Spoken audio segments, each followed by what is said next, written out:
A Marquette senior is proving age is just a number. At 80 years old, Bruce Closser is bicycling across the country for the second time. MyUP's Jessica Goska spoke with him ahead of his trip and shares the secret behind his record-breaking ride. After his world record-breaking bicycle ride across the country in the summer of 2023, Bruce Closser thought he was done.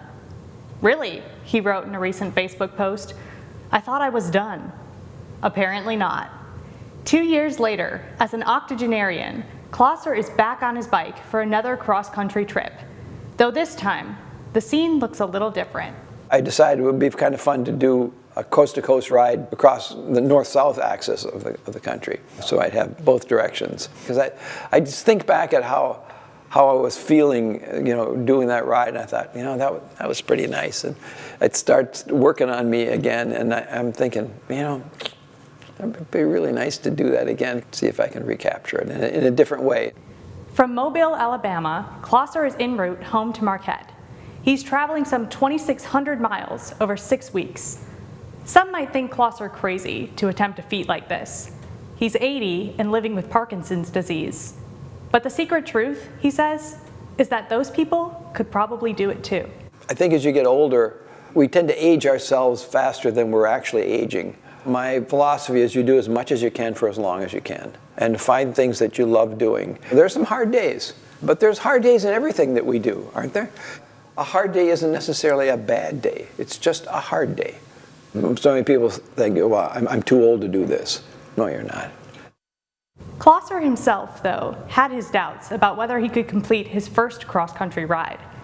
Prior to the 4,000-mile journey, he had biked no more than 50 miles, and that wasn't even on his touring bike.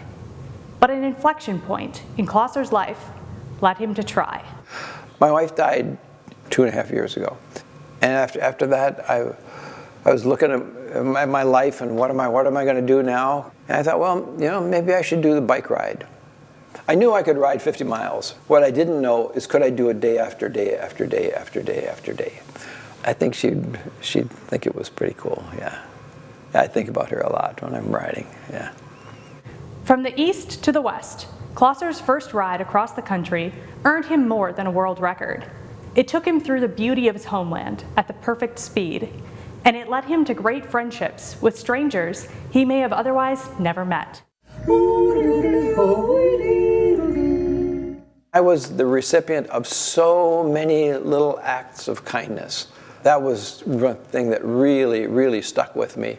People, given the opportunity, want to be kind, because I saw it in so many instances where, they didn't have to do this, but they did. Closser is now hoping to recreate the magic of his first ride in a different way, as he bikes along the route of the Underground Railroad on his first supported ride. Not for a world record, but for himself. We expect him back home in Marquette mid-June. For MyUP News, this is Jessica Goska.